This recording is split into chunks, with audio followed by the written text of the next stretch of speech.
for the Second Amendment and for the NRA specifically. I mean, Kate, they have produced documentaries. Yeah, I don't think on anybody how powerful denies that. The NRA is in Washington, D.C. They have a lot of power, but that's not what Donald Trump said yesterday. Let's play the sound again just so we can be really clear on what he said. Hillary wants to essentially abolish the Second Amendment. By the way, and if she gets to pick her judges, nothing you can do, folks. Although the Second Amendment people, maybe there is, I don't know. But I'll tell you what, that will be a horrible day. The Second Amendment people, maybe there is something they can do. What is he suggesting? Well, if you complete the video, he also, right after he says that would be a horrible day, he says if Hillary Clinton gets to pick the Supreme Court justices, mainly because the NRA is a bipartisan organization, and that is also left out of the discussion in the media, considering how there are even Democrats who won't touch gun legislation in an election year because the NRA has been able to take out Democrats as well, and even been able to block appointments to high-ranking positions, like with the ATF for that matter. So they do have a lot of political power, even beyond just turning out voters. Right, but the thing that's confusing people, Katrina, I think, is that he's framing this. When he starts the comment, he's saying if she's in power, if she's president of the United States, she then gets to pick nominees to the Supreme Court. So he's assuming she's in power and then says there's nothing you can do about it at that point. Well, but maybe the Second Amendment people, maybe there is, I don't know. Those are his exact words. Absolutely. That's and the that's part exactly where what I people just think he's said, talking inciting about violence. Democrats. Absolutely not, because the NRA, see, this is the thing. No one is even talking about the power of the NRA on the Democrats. They have been able to stop senators from appointing people that are hostile towards the Second Amendment, and that's what he's talking about. And that would be the only way to stop something like that from happening, is if the NRA were able to get out there and stop these senators from approving anyone that was hostile to the Second Amendment, because there's a lot of political power there, even for Democrats. So just to be clear, if others on the campaign are telling Katie Tur that this was a joke about violence, you're not saying that. You're not saying it was a joke at all. It wasn't about I'm not saying that at all. In fact, I haven't seen anyone from the campaign say that it was a joke.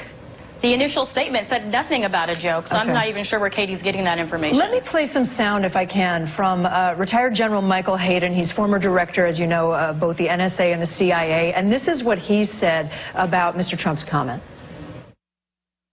If someone else had said that outside the hall, he'd be in the back of a police wagon now with the Secret Service questioning him. I used to tell my seniors at CIA, you get to a certain point in this business, you're not just responsible for what you say. You are responsible for what people hear. And that might be a good lesson here. So, Katrina, let's assume that you're absolutely correct, that he did not mean to incite any violence. That's not what he was saying. But people heard that. Well, people may have heard that, and it's been reinforced, by the media. And the reason Hillary Clinton is not commenting on it is because she herself did talk about the actual assassination of Obama in 2008. That MSNBC video and the MSNBC video has been released. And that's why she's not talking about it, because even she knows that the inference was not to incite violence against her. This is about Donald Trump. This isn't about Hillary Clinton. You just said people may have heard that. If people heard that, doesn't he have responsibility for his words? Because it's being reinforced by the media. That was the second part of what I said. If you listen to Donald Trump's rallies, Kate, he talks about this at every rally. He talks about this at every rally. If Hillary Clinton is able to appoint Supreme Court candidates against the Second Amendment, there has to be something to stop her. My question is, does he have any accountability for what people hear, for what they interpret as a remark inciting people to violence?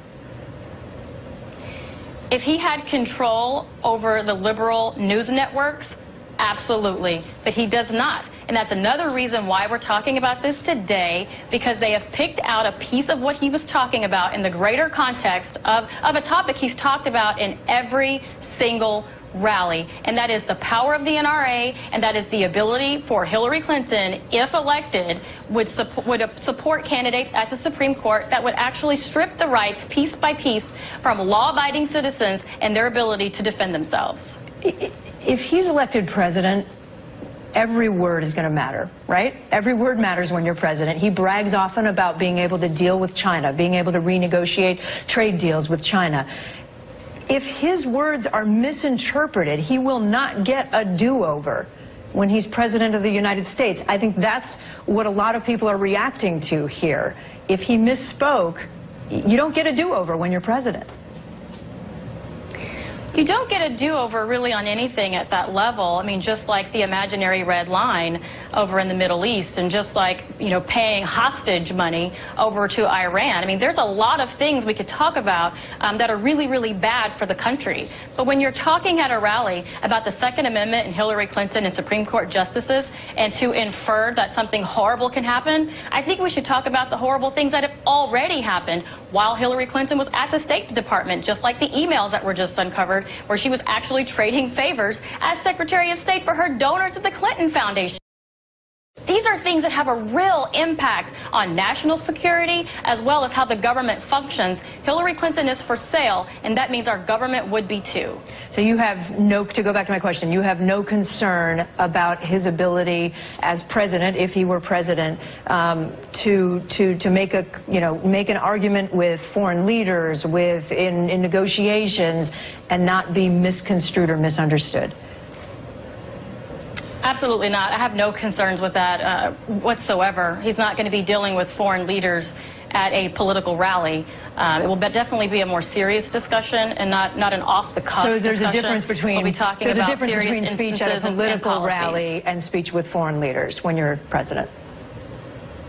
Well, yeah, he wasn't talking about policy. He wasn't talking about implementation of policy. He was talking about what would happen if Hillary Clinton were to be elected, and he was absolutely right. I'm speechless because I'm trying to follow your logic here, Katrina, and I'm having a hard time.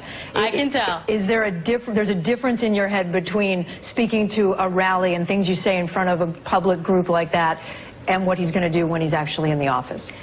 You know, I really don't see Barack Obama sitting and telling us exactly what happens in his private discussions with foreign leaders. I mean, the administration's already admitted to lying to the American public about the Iran deal. We already know Hillary Clinton lied to the public about what happened in Benghazi and lied to the faces of the families who died in Benghazi. There were very different things being said behind the scenes that were being said out in public. Wouldn't you agree? Let me ask you about one other thing before I let you go. Hillary Clinton is hiring, we reported yesterday, in states like Arizona and Georgia. They're hiring crews on the ground. There are people on the ground. Those are states that have been traditionally, well, haven't been Democrat since the 90s, haven't been won by a Democratic presidential candidate since Bill Clinton. Investing in those states, are you losing this election? No, not at all. Donald Trump is investing in states that haven't been won by a Republican for a very long time. This is going to be a very close election.